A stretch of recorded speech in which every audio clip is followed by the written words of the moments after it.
why the hot migrants don't go to the US or another developed country. Today we discuss.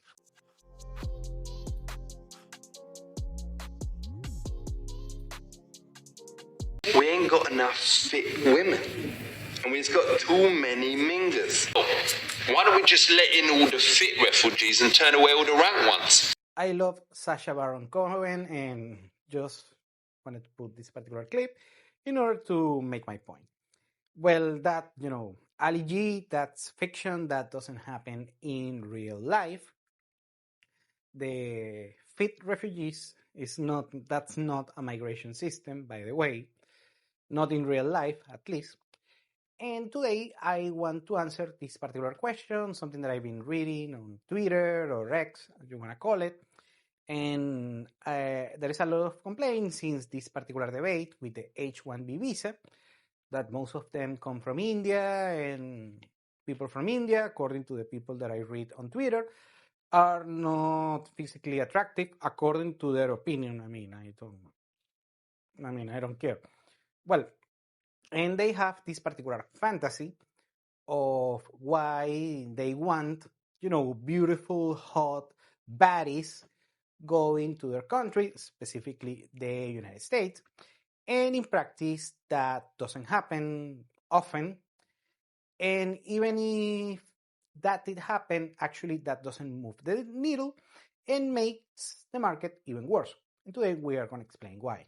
So first, let's answer why the hot foreigners, the hot women, the baddies don't go to the US.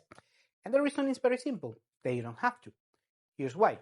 Let me explain the mindset of a migrant. That is something that you're watching this from the US or another developed nation, something that many people don't get.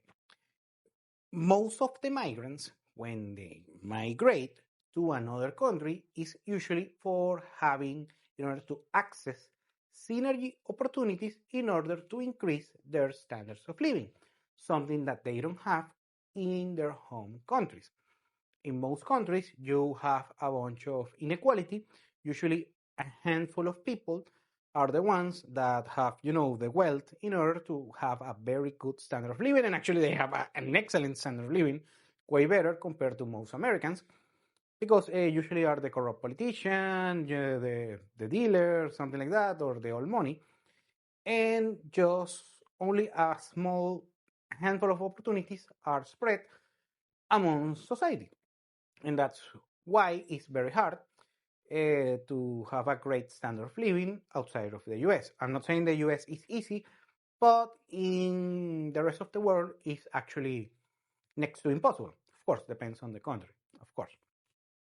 Anyways, and what ends up happening is that when people want to migrate to the US or another developed country, it's because they want to access the synergy in order to make something for themselves and therefore increase their standards of living.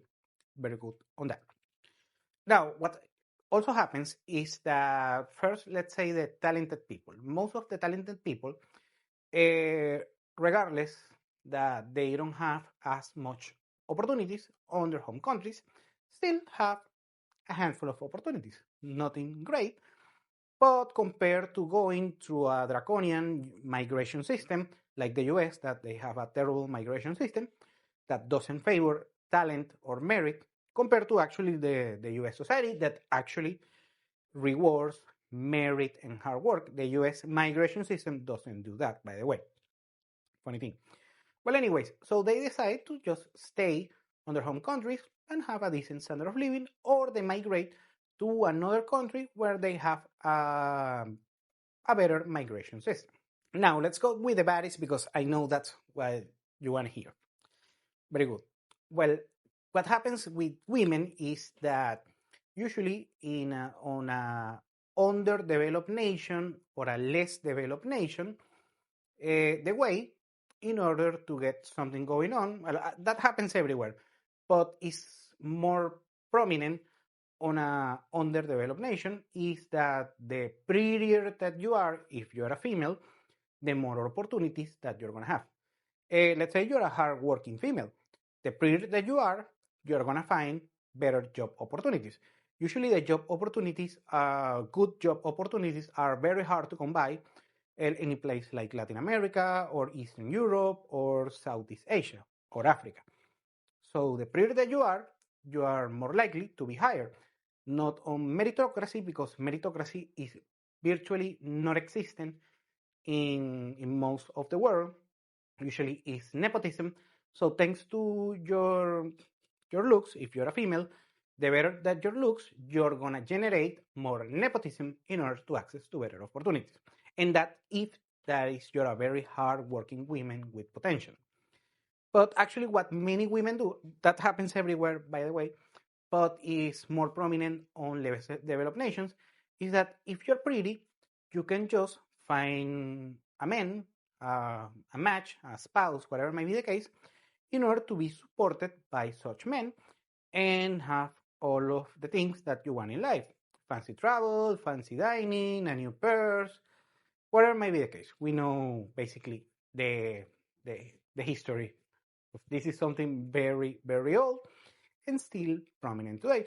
Or you can just, and the women that have this particular sex worker mindset, they can do something like OnlyFans, things like that, or just become a sugar baby, something like that.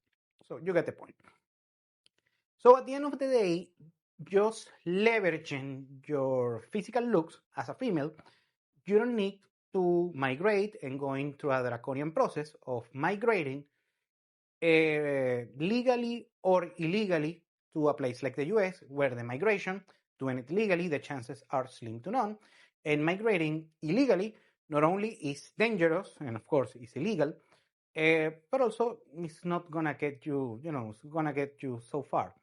Because the issue with the US is that it's not as appealing for the migrants as it used to be like 20 years ago or so. So the baddies are not going to migrate to the US or another developed nation because they're going to find plenty of opportunities just in their home countries without going with the frictions of dealing with migration. Now, there are a handful of actually baddies that usually migrate to the US or another developed nation. What happens with this particular cohort? The first one is the high middle class of of these particular undeveloped nations. Usually, their daddy's little girl, something like that they can afford to go to college, paying international tuition fees that is 3 times, 4 times more expensive. So they go to a college on the US or on Europe, something like that. Or something that happens is that usually these particular women, they have usually a second passport, so they are Italian descendants or Spaniard descendants, something like that, and they go yet again, let's say from a undeveloped country, but with a European passport, something like that, and they are very good looking because they have the mix of Europe with the undeveloped nation, so they are very exotic, so very good looking, and they migrate to the old land yet again. So they remigrate, something like that. Or they just go with the US, but usually have a particular status that an average Joe is not going to have access to these particular ladies because these particular ladies are not going to be on Walmart or on Whole Foods or something like that. Well, maybe on Whole Foods. Yes, they're going to be. So usually they're going to have a high middle class standard of living in the US already because daddy is paying, the family is paying for the tuition and also for a decent standard of living. Therefore, they're going to meet, high middle class American men, and they are not going to meet the average Joe that is on Walmart doing the shopping, and this particular man that has this fantasy that a bunch of hot baddies, migrants are going to be on that Walmart, and no, they're going to be the typical overweight American female, the Walmart Karen or Shaniqua. And the other thing that you have to remember is that the US is a big country and 340 million people. So there are not going to be like 100 or 200 million baddies at the same time that they want to migrate to the US. So a handful of baddies are gonna be on the US, but usually they're just a drop in the bucket. For every Latina or Eastern European baddie that migrates to the US, there are gonna be thousands and thousands of overweight females or Shaniquas. And lastly, the handful of baddies that you see on the US usually are attracted to cities like Miami, South Beach, New York, LA, San Francisco, places like that. They are not going to go to Little Rock, Arkansas, or Iowa, or Tulsa, Oklahoma, or a place like that. And it is what it is.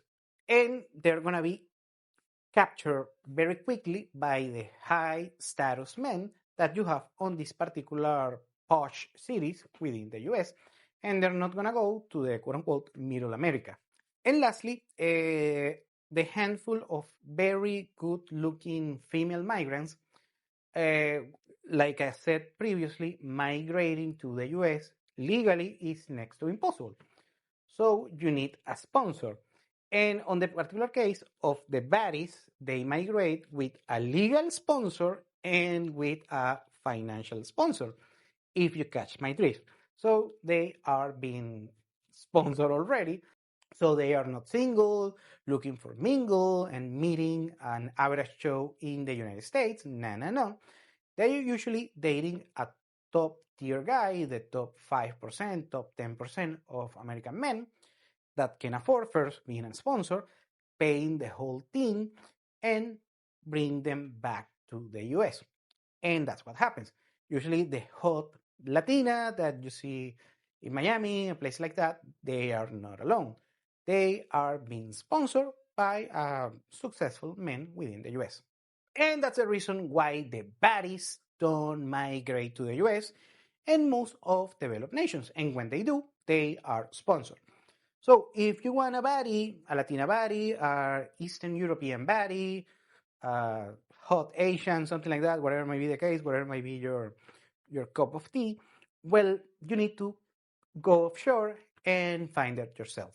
If you don't, like they say on the Hunger Games, the odds are not going to be on your favor. Thank you for watching Continental Insider. Please like, share, and subscribe. Follow us on social media, and if you want to work with us, continentalinsider.com. Thanks again, and have a nice day.